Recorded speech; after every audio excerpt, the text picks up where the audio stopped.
mu ngoog yaakaar naa ni foofu leer na mais tamit sous-préfet dafa am tamit ñi nga xamante ne dañoo bokk ci listu bourse de sécurité familiale yi ñu nekk aussi bénéficiaire u aide bi te gis nañu ne entre temps am na ñu bëri ñi nga xamante ne xëj na nekkatuñu fii voyagé nañu ndax ñooñu aussi sóoraale ngeen leen par rapport ak li nga xamante ni moom mooy nu ñu war a defee mbir mi pour gérer un peu situation boobu.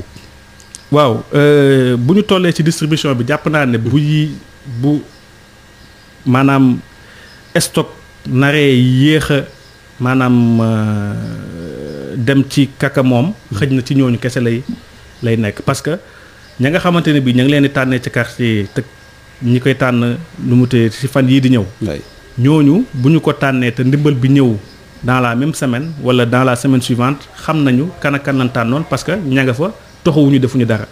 Par contre ka nga xamante ne bii dafa nekk ci registre national unique amoon bourse xëj na 2013 la ko am xëj na 2014 donc ñooñu. amaana tey mën nga jógee Patte d'Oie dem toxu ji Cambérène wala nga jógee Cambérène dem toxu ji Grand Dakar wala nga jógee Parcelles Assainies ñëw Grand Yoff mais loolu Mamadou ña nga xamante ni bii. ñoom ñoo nekk ci registre boobu état dafa wax lu leer ñooñu seen cër dañ leen koy jox. Ce qui veut dire que tant que ñoom jël si wuñu ko seen kër seen kit alimentaire amuñu sañ-sañ jox ko keneen ku leen mooy donc bu fekkee dafa am situation boo xamante ne bii dafa posé wu. Je rappelle que liste yi ñuy jot te ñoom ñu nekk ci registre boobu am nañ seen numéro téléphone am nañ seeni adresse am nañ seen turu papa ak seen turu yaay donc dinañ fexe ba bu fekkente ni bi yow nekkuloo fi bu ñu wootee ci téléphone boobu xamuñu la xëj na ñàkkul ci comité bi koo xamante ne bii xam na ne diwkat kii mooy papam kii mooy yaayam te ma nga sa kër ga ñu fexe ba ñooñu aussi mën a jot seen dimbal naka nu mu tuddati la ko état décidé donc daal man ciblage bu mujj bi ñuy def aw ma ci tiitaange ci wàllu distribution bi parce que yaakaar naa ne loolu en moins de 48 heures nit ñi daan jot seen kii mais bu fekkee ñi nekk ci registre bi dafa am ñoo xamante ni dañoo toxu walla ñoo xamante ne bi yàlla dafa def lu gën il va falloir qu'on mène une petite investigation pour mën a xam ñan la fi bàyyi pour ñu jox leen ko donc comme ni ko état santaane. Est-ce que séddale bi aussi dafa am spécialement ay bërëb bi nga xamante ne tan nañ ne leen pour que askan wi mën faa daje ñu mën leen sédd dund gi wala naka lay demee. waaw loolu aussi comité de ciblage bi moom moo koy décider de toute façon li ngeen mën a jàpp mooy quota bi moom buy ñëw li commune bi am totalement la ñuy wàcce fenn. donc comité communal de ciblage bi moom mooy wax fan la ñu koy wàcc bu ñu ko wàccee foofu comme dafa war a dem ci quartier yi donc comité communal bi jokkoo ak sous comité de quartier bi ñoom ñooy xool ca quartier ba ban béréb moo gën a jàppandi pour que ñu wàccee ko foofu loolu moom rôle comité yi la donc ñoom incha allah dinañ ci taxaw laataa ñuy def distribution bi. d'accord foofu aussi yaakaar naa ni leer na du ñàkk itam xëj na balaa ñu yëkkati jotaay bi ndax lu ñu desee ci waxtu bëreetul ñu mën a jël soit benn auditeur ci ligne bi ci 88 lay doon 628 05 05 88 628 05 05 mooy buumu jokko bi di fàttali ne kon seen émission spéciale bu ñuy amal ni ki tey sur la 93.0 Afia FM ñu ngi fi dalal ki nga xamante ne moom mooy le sous-préfet des Parcelles Assainies di Babacar Ibra Mar kon mu ñëw indil leeral rawat na ñi nga xamante ne ñoo fare ci arrondissement bu Parcelles Assainies jëm nag ci nu ñu war a séddale li nga xamante ne moom moo ñeel bile dund jëm ci ndimbalu état bi waaye itam ñu gis ni tamit ni que sànq sous-préfet wax nga ko dafa mel ni tey en tant que sous-préfet de Parcelles Assainies kontaan nga te itam sa xel dal na ci taxawaayu ñi nga xamante ne ñoom ñooy les différents maires des communes yi nga xamante ne ñoom ñoo sëkk arrondissement Parcelles Assainies bi. waaw sama xel dal na ci bu baax ndax bu ma gisee actes yi ñuy posé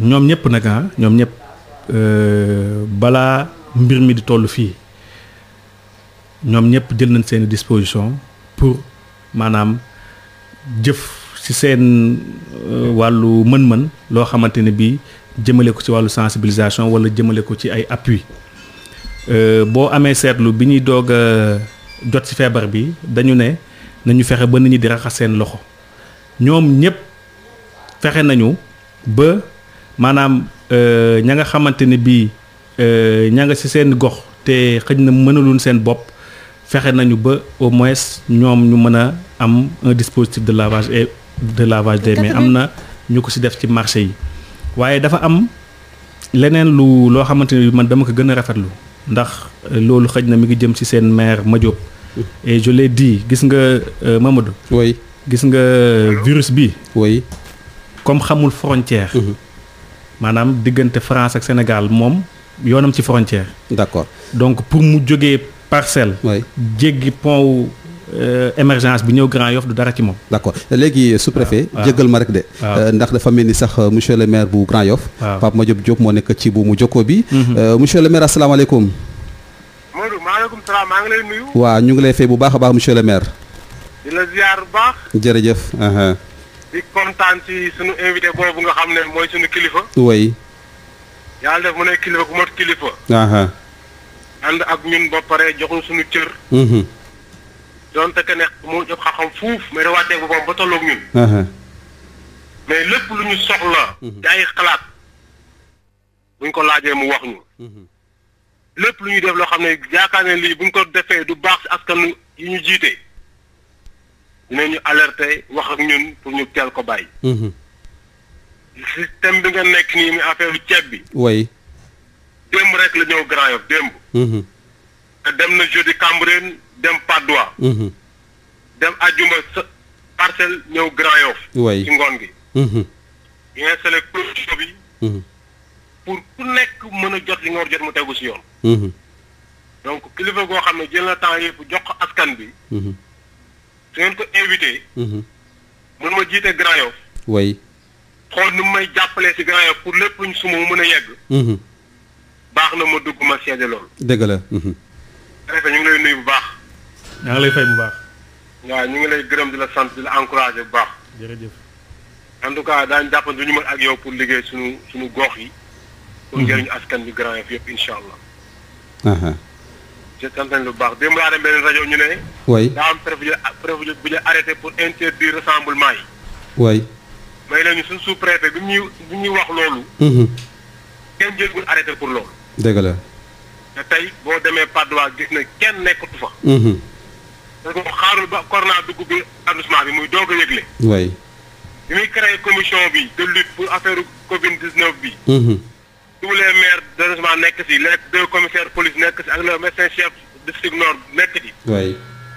boobu ñun amuñu sax cas yu bari ay benn cas ñaari cas.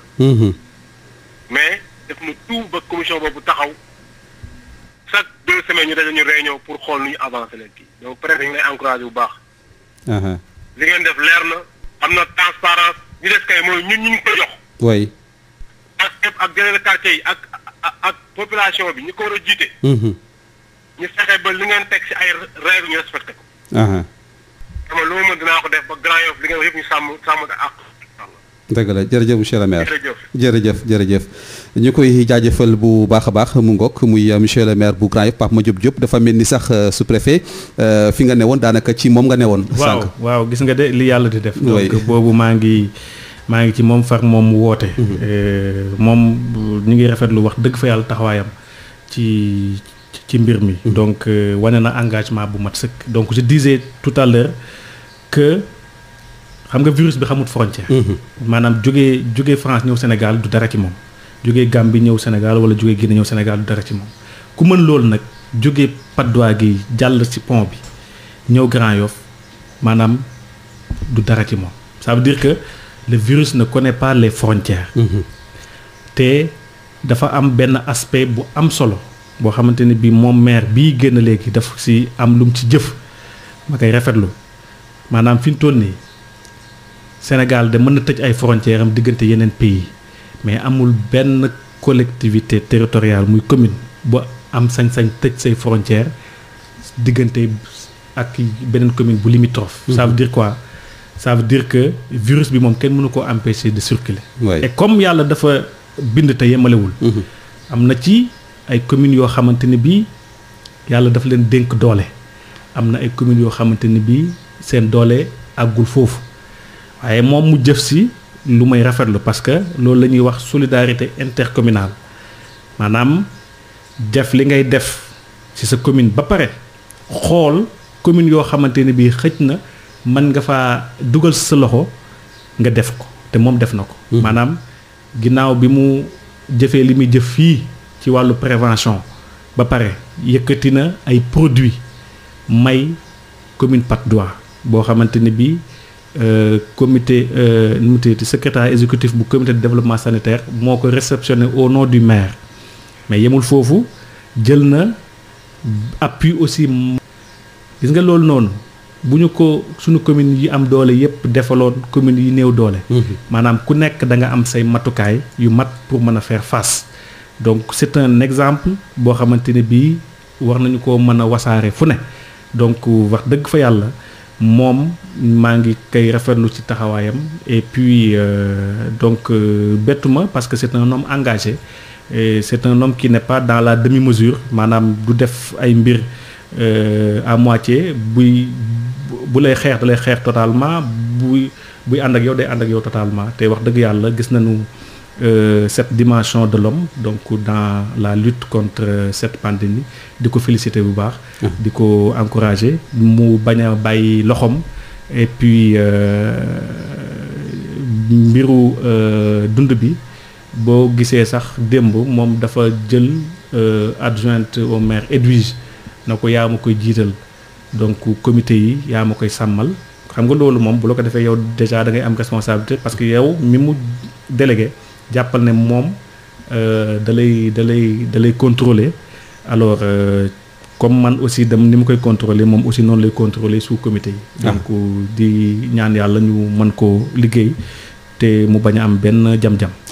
mu ngoog xam naa ni sous-préfet Parcelles Assainies Babacar Ibra Mar li nga xamante ne moom la ñu waxtaanoon ak yow ci wàllum waxtu mat na sëkk du ñàkk aussi nga am ay contraintes professionnelles donc duñ la mën a téye lu yàgg ndax aussi tey mun nañu wax ni arrondissement bi yëpp moom moo la soxla tey sax moom moo la yàgg soxla mais tey rawat na ci par rapport ak taxawaay bi ak tamit lii di xeexum coronavirus bi laata ñuy ñëw ci li nga xamante ne moom mooy ci message bi maanaam message bu mujj bi mooy ni que démb benn anecdote bi nga xamante ne xëy na dañ koy rappeler waat rek mooy dafa am benn message boo wax am ci kilifa yi kenn ku jàpp ni xëy na peut-être ndax dafa jàpp da ngay tàggatoo pour bàyyi leen fii dem ndax bëgguñu nga jóge fii loolu loo ciy wax préfet. waaw xëy na dafa déggul woon li ma wax parce que dama ne bi mooy dernière réunion. bu may présider man maa ngi jàpp na dernière réunion d'installation bi la moom xëy na mu jàpp ne dernière réunion bu may def ci arrondissement bi la mais loolu nu mu tuddati amagul c'est sûr que bu ñu yàlla may gudd fan donc loolu moom ala kulli alin faaw mu ñëw. loolu day firndeel cofeel bi complicité bi jaxasoo bi nga xamante ne jaxasu nga ko jamono ji ak ñu dëkk ci arrondissement bi. waaw di sant yàlla et puis di fexe rek comme ni ñuy wax foo nekk bu la yàlla mayee gudd fan da nga fa dellu. fexe rek pendant ni nga fi nekkee nga def ci loo xamante ne bii ëllëg boo ñëwee mën a xoolanteeg nit ñi donc bët ak bët te bañ a am benn rusaange. kese la waaw. d'accord léegi message bi lan lay doon moo xam d'abord ci xeexum jàngoro coronavirus bi au niveau de l'arrondissement des Parcelles Assainies même au-delà de l'arrondissement au niveau du Sénégal message bu mujj bi lan lay doon ci jàngoro ji d'abord. voilà donc message bi mën naa ko def ñetti point benn bi ci yéen laa koy jëmale su ma ne yéen mooy yéen waa rajo Afia FM mais aussi ngeen yóbbaale wax dëgg yàlla seen naataango yi depuis bi mbas bi duggee ci réew mi wax dëgg yàlla vous avez montré seen professionnalisme jusqu'au bout presse bi lu leen mën a waxal seen waar moom ci mbir mi ñu ngi koy bay waaw. yéen au niveau local la ngeen ci war a def yépp yéen a ngi koy def donc wax dëgg yàlla di leen sant di leen gërëm ci taxawaay boobu parce que vous avez le moyen aujourd'hui de toucher d'un seul coup askan bu bëri. te wax dëgg yàlla sensibilisation bi ñuy xaar yéen ci gën a mën a toucher monde bi ñu soxla te wax dëgg yàlla ba mu amee ba léegi yéen ci donc di ñaan vraiment yàlla gën leen kàttanal. ci loolu. ba ñu daaneel nu mu tuddati mbas bi. beneen bi mooy population yi. wax naa ko sànq ñu ngi sant yàlla xëj na bi mu tàmbalee ba léegi lim bi ñuy wax ci Ndakaaru accès gul ci district nord waaye ça ne veut pas dire que suba wala ginnaaw suba mënu faa àgg. déedéet la nga xamante ne bii moom la nit ñi doon def ci disposition ci gestion nu mu tuddati acte barrière yi ñàkk nuyoo bi distanciation sociale bi fexe ba di takk masque fexe ba nit ñi bañ di dajaloo te loolu mën a jur li nga xamante ne bii moom mooy jàngoro bi maa ngi ñaax askanu arrondissement Parcelles Assainies lañ ci taxawoo woon démb nañ ci gën a taxawaat tey waaw ndax loo xamante ne bii saa yu ñu xëy ñu ne am nga 10 wala 15 cas donte ñi nga am ay guérison ça veut dire que daaneel ko du suba xëj na tam du ginnaaw suba. donc ku ci ne na nga jàpp ne yow yaay sa soldaaru bopp donc yaakaar naa ne bu ñëpp defee loolu dina am solo ci guerre bi. dernier point bi maa ngi ko jëmale ci acteurs yi. quand je dis acteur personnel de santé bi moo ci jiitu te docteur si jiite leen bu weesoo ñoom maire yi la ñun délégué de quartier yi relais communautaire yi maanaam responsabilité dafa métti. c'est-à-dire gis nga feebar bi kenn bëggul mu dal la. oui kenn bëggul mu dal.